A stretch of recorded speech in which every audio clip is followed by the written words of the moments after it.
Hello again, everybody. See my daughter's dog in the background, but she's always here. So here we go. Today, I'm going to talk about building a portfolio. So give me a minute. I'm going to share my screen. All right.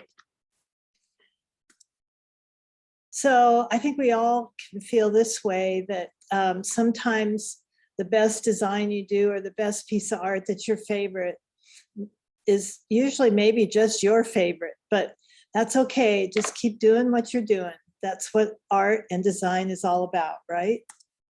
Okay, so I'm just going to give you the basics about building a portfolio, and not only building a portfolio visually in an encapsulated object or file, but as you're amassing imagery, you need to think about these things. So in the portfolio that you're going to be asked to do in this class, what I'm asking for is 8 to 15 maximum images. When you think about sequencing, you always want to start strong and end strong. Sometimes when you're proposing, say for a public art project, a group will be around a table looking at images, and that last image stays up on the screen. And sometimes that's the last impression you have to stay in people's mind. And if you start strong, everything after that is going to feel good as well. You want to do some high quality photography of your pieces. And I think we're going to have some other print materials or reading materials for you to look at about photographing your work. So take a look at that in the learning materials in this section. When you're filing your, when you're sending a digital file or using a digital file, although online 72 DPI is what actually projects on the screen, my suggestion is to make your images at least 150 DPI, maybe even 300 DPI, although your file can get quite large that way. And we're going to talk more about compressing that file later, but you want to have your images come off crisp and clean and not pixelated. So I suggest saving them at 15 inches at the longest measurement. I personally keep a file of high-res images that are actually much larger in size than the 15-inch, and they're TIFFs at 300 DPI. So the thing about TIFFs is they are a permanent file. With JPEGs, you want to use JPEGs to distribute and to actually even use in PowerPoints and so forth. However, the more a JPEG is opened, the more it loses its integrity. So you always want to keep your original images in a TIFF format electronically, and just save them as JPEGs when you start distributing them in different ways. The same guidelines would apply to sound and video portfolios.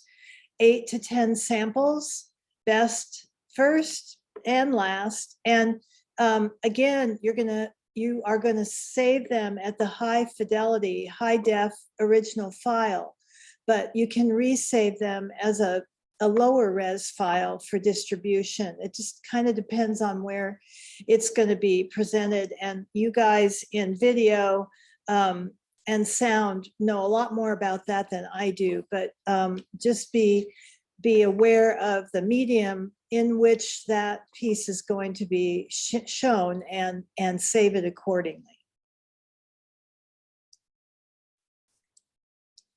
All right, I'm just going to talk about images and how you can manipulate the single sheet to show your story. So of course, here we are, here's a single image. And this is typical. If you've got a painting, you show the painting and you have the title and the medium and the size and the date, right? And that's your typical way of thinking about a portfolio. But I always run into the problem that it doesn't necessarily tell the story for me. So one thing that I do, and you have to be careful about this, I've kind of pushed the rules a little bit when I've submitted proposals when they're asking for an image.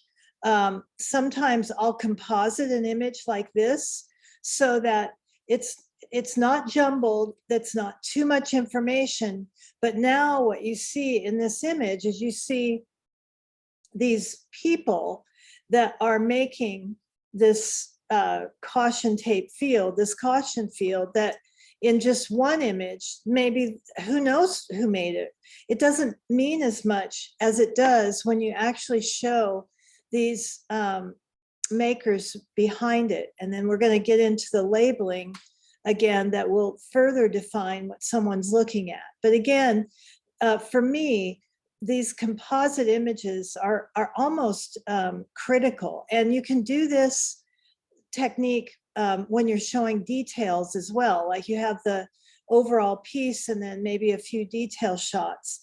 That's not as acceptable. Sometimes proposals want every image separate, but when it's kind of a public project or there's a bigger story involved, sometimes these composite images can be your friend.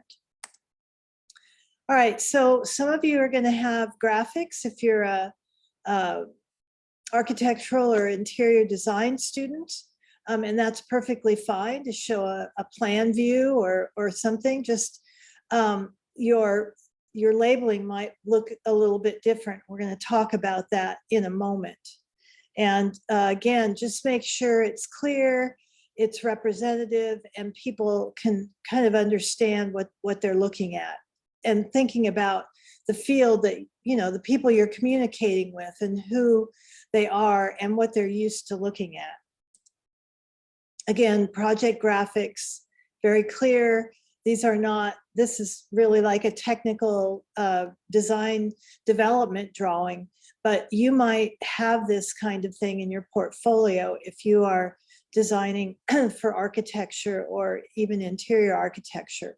I was a designer, but I happen to do environmental graphic design. So a lot of our presentations and our portfolios, images like this were included.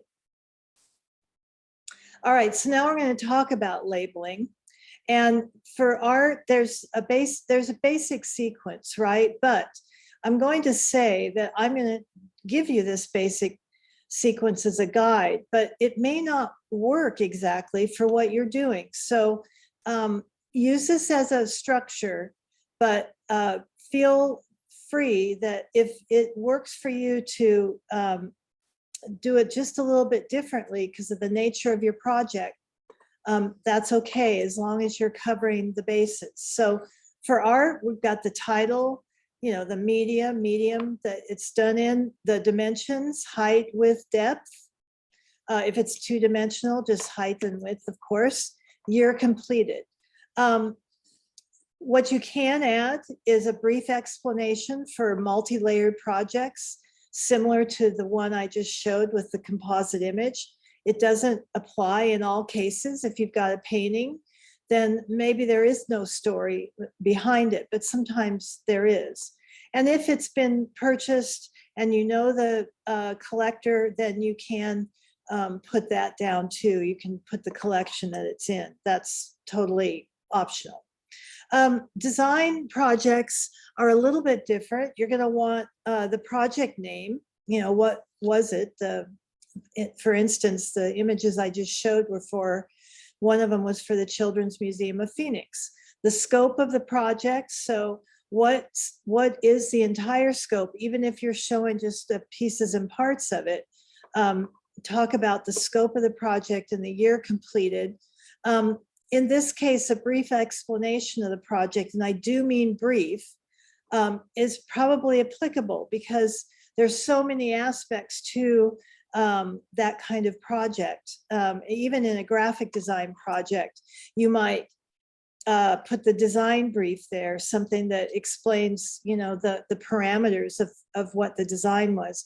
And I think the client is always useful, because then you know who it was done for, and sometimes that can also bring some kudos to the images that you're showing, if everybody knows that client. So again, use this sequencing as a guide, but not all projects are going to fit exactly into this framework. All right, so here's the basic image image label. So it follows that basic sequence: caution field, crocheted caution tape, the size, and the date. But for me, that leaves it a little empty. If in your application, if you're using it as a portfolio for an award or such, sometimes they say this is what we want. So sometimes I push the rules a little bit. If they want just a listing of the media and the contents of that piece of art, I might do something like this, where I'll say, here's the title, it's crocheted caution tape, but also important in that project content is the 10 homeless participants and $4 per square foot, which they were paid to do the project. Now that's pushing it a little bit, but often I will do that just so that the story of the project is better told, even in a very brief label. So then you sometimes have the option to have a brief description with your label. Now, sometimes when you're doing a proposal, they'll have you do the portfolios, and it's just a simple image, title, and the basics. But they also ask for an image list. So along with your portfolio, you will supply an image list, and in that image list, they allow more of a brief description. So now I can be able to really tell the whole story about the caution field, what it was, the time frame, who made it, what happened, and how it was ultimately exhibited. So that is kind of a progression of how an image can be described. And so, sometimes it just depends on what you're doing. If it's a standalone portfolio and that's it, then you could do this. But often there will be an image list request along with the portfolio, and these longer explanations, especially when it's artwork, is where you would put that. With graphic design and interior architecture, that's a little bit different, because the images usually do need a little bit more explanation. Well, we'll look at some of those disciplines portfolios in just a moment.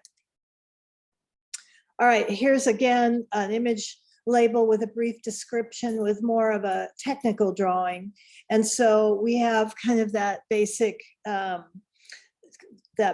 following of that structure, but then also a brief description. And again, this might be on the actual page with the images, but it could be also in a separate image list. All right, so some of you, and in the past, I've had students say, hey, I'm just new at this. I don't really have a portfolio. The most ideal response to this assignment is your work in a portfolio of your design, of your work. But if you are struggling with that, I'm giving you some alternative ideas that you could think about in developing a portfolio. And I guess what I want you to think about is, if you were going to apply, say, for an internship, and you wouldn't necessarily have a portfolio per se, but you would need to show your knowledge and your interest and your enthusiasm for the discipline, that you're interviewing within.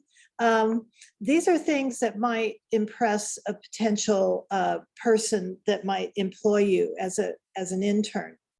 So you could give a presentation of your process. You could take photos of yourself doing the work and have an explanation of a piece and how it comes to life and how you make it. You could have the day in the life of a local practitioner. Maybe you go to a design firm and you ask if you can shadow someone for a day, and you come up with kind of that day in the life documentary for a portfolio. But also in design, you might find a project that's inspiring to you in either, product design, branding, or architectural project, and research that and show the process, perhaps, or different views of that project, and explain why you think it's such an outstanding project and all the design aspects of it that make it so. Some of you might be thinking of a career in arts administration, maybe as a curator or a preparator that actually puts exhibits together. So maybe you develop a theme and you create your dream exhibition with, artists of your choice. And so you explain your theme, and the meat of your portfolio will be the cleverness with which you've selected images to fit that theme. You could also do a day in the life photo documentary of a mentor or someone that you're already out in the field interning. So you do like a day in the life review of what the job is like. Or you could document a process. Maybe you've done a fundraising event or an event planning, or how you would go about that. So there's ways to have an alternative portfolio, but what I'm going to ask is that if you are going to do something that isn't really a compilation of your work, please discuss it with me so that we can make sure that you're on track and you're doing something that will fit the assignment. Okay, so the assignment is 8 to 15 images. You should develop that supporting image list. So, and you can, if it's appropriate or required, you can include brief narratives of the piece. If it's a painting and it's a title and all that really is relevant is the media, that's okay. But still, I would like to have a separate image list that stands apart from the pages that the work is actually on. Then you're going to assemble this standalone portfolio document. Imagine if you were asked to submit your portfolio for review for an award, or a potential prospect for a job says, well, send me an electronic portfolio. Well, this is what I'm talking about. This is why you would use a document like this. So I would love for you to develop a cover sheet, which might have design elements that recall your letterhead and your business card, something that's different than them, but recalls some of the same colors or graphics or typography. You're going to include your artist or your design philosophy statement at the beginning that you've already completed and worked on. So you're just going to put that into this portfolio. Then you'll have your images, 1 page each with image label. And then you're going to include your CV or resume at the end, which you've also already completed.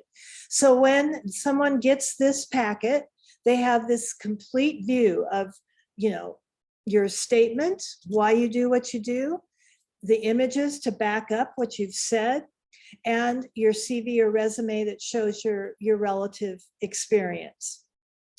All right, so the last thing you need to think about is that your images with labels, this part of it will be included in your final professional development plan, your business plan. But all of these things will be included. So just to know that you're going to have to reassemble these images in in the midst of your plan. All right, so I'm going to just go through pretty quickly because these are long, and I just want to go through a few student portfolios to give you a sense. Okay, here's a cover sheet. You might remember this person's business card and letterhead from a prior presentation.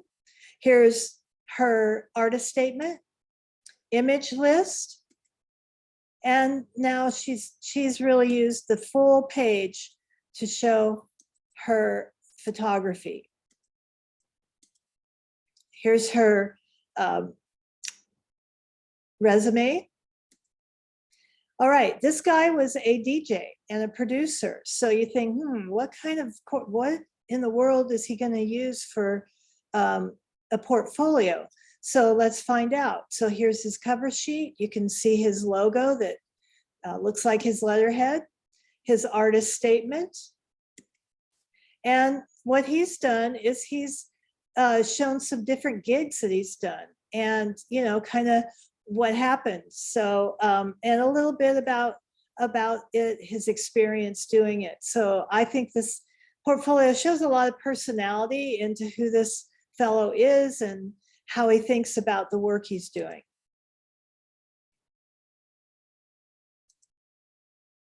Another gig. Here he is. And you can see some of his descriptions are really quite lovely. I mean, they really tell a story about his development as a DJ. And there is his resume. This is an artist, so this is more of a typical artist portfolio. Artist statement, he's also done a biography. And then really this pretty straightforward display of his work with, the kind of typical art labels, which is just fine. It shows the work. It talks about what it is. And there's his resume or his CV. Now, this is what I want to point out. This was an architecture student, and he opted to review a project that he really admired. And so he included his design philosophy and what his feelings about design are. So you know something about him personally, but this is the project that he decided to do a review of. And so this is kind of a preface of the project and what was interesting about it to him. And it's kind of an overview of the architecture, how it fit into the skyline. I think he's using terms that the actual artists use to describe how these shapes look in space. He's got some plans. And he's showing this remarkable shift from the exterior to the interior and how that looked. These angular tunnels, this cavernous feel inside this structure. And here we are in the full hall. All right, so that gave you an example of an architectural student that was not ready to have his own portfolio, but could review other architecture and say something about himself in the process.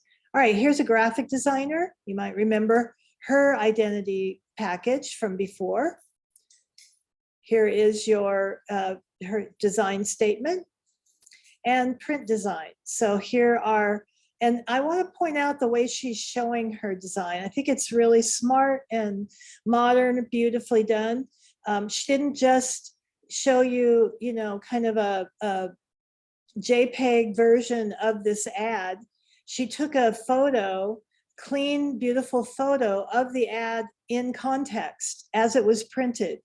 And I think that says something about how it stands out on the page, how it worked in practice.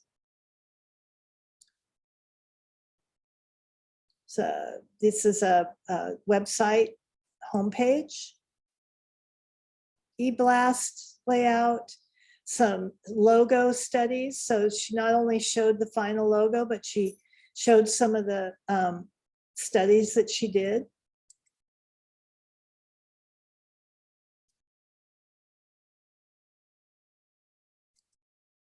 And her resume.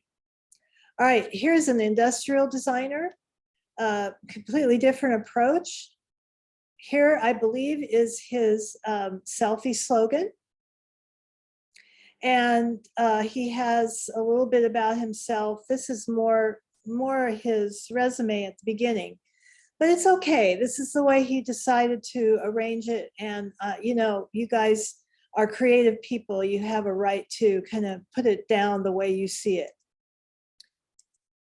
So rather than specific projects at first, because of the discipline he's in, he's showing his skills: hand sketching, computer rendering, you know, orthographic concept drawing, perspective concept drawing, you know, how the product is used ergonomically with someone's hand, marker rendering, prototype modeling, CAD modeling and rendering.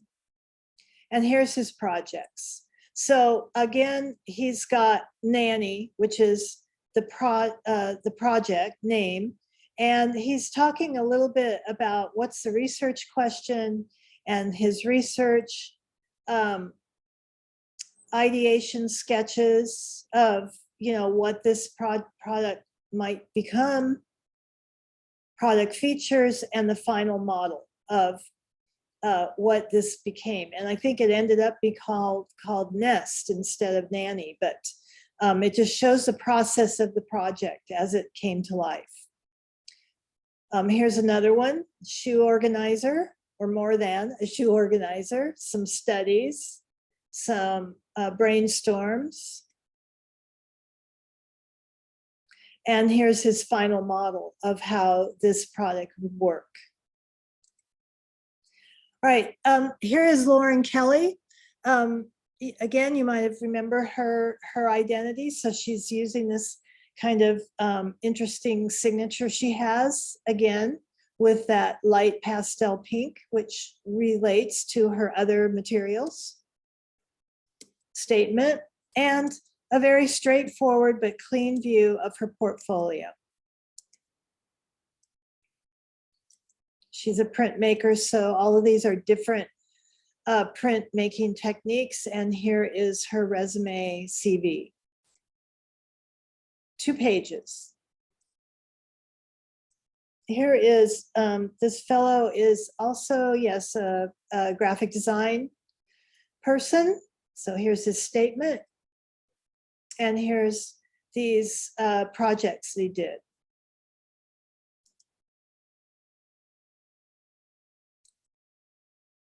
This one's kind of nice because he shows it in use, which is nice. This is a class assignment to redesign something. Album cover.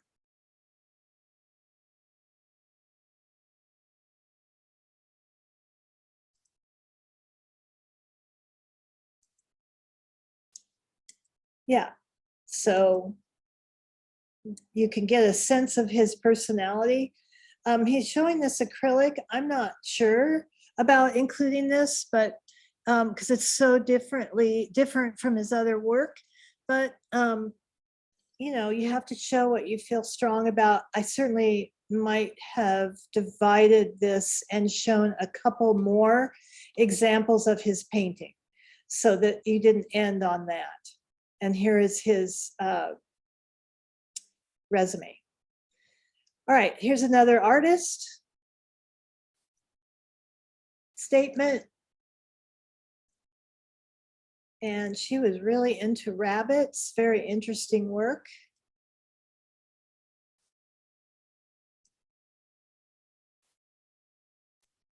And her CV.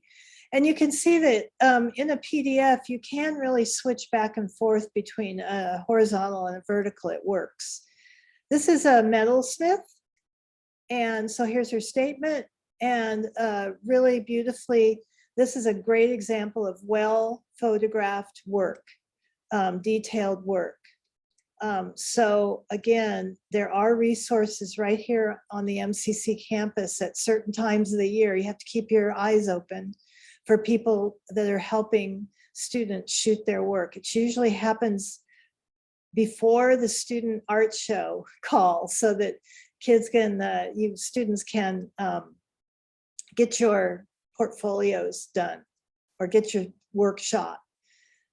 But figure out your person, figure out yourself, how you're going to do it. There's all kinds of techniques to photograph work. And here's her resume CV. Photographer, here's her image list. Not seeing an image list of too many of these people, but I would like you to include that in your assignment. So these were all local kind of photography of her neighborhood. And Rachel Rose, she's a graphic designer. This is work that she did, I think, for Tuft and Needle. This is for a class, personal project, Tuft and Needle, and her resume. And Erica Senna, statement, the work, very straightforward, but cleanly done and shown nicely. I'm quite sure she's photographed her own work, but with good lighting, and it's pretty clean. Photoshop can work wonders.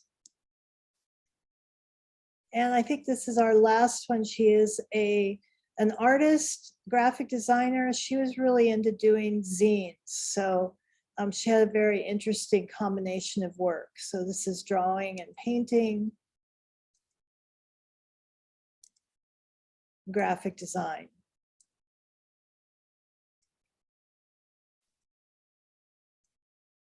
And her resume.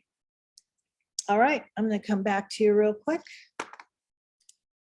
So that concludes the presentation. And now there's another dog behind me.